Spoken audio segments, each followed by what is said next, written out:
কেমন আছেন বন্ধুরা? আশা করি যে যেখানে আছেন সকলে ভালো আছেন। চলুন রান্না করতে করতে আপনাদের সঙ্গে একটা টিপস শেয়ার করে নিই।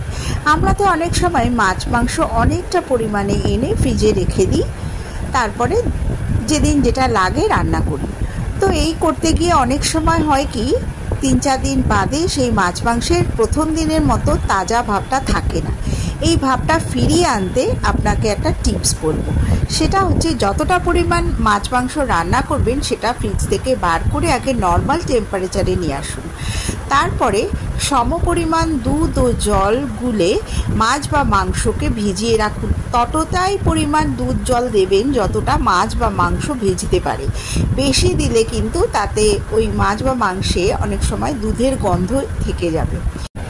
10 মিনিট মাছ বা মাংস ভিজিয়ে তারপরে তুলে ফ্রেশ জলে ধুয়ে যেমন আপনার ইচ্ছে রান্না করুন, দেখবেন তাজা ভাব ফিরে এসেছে।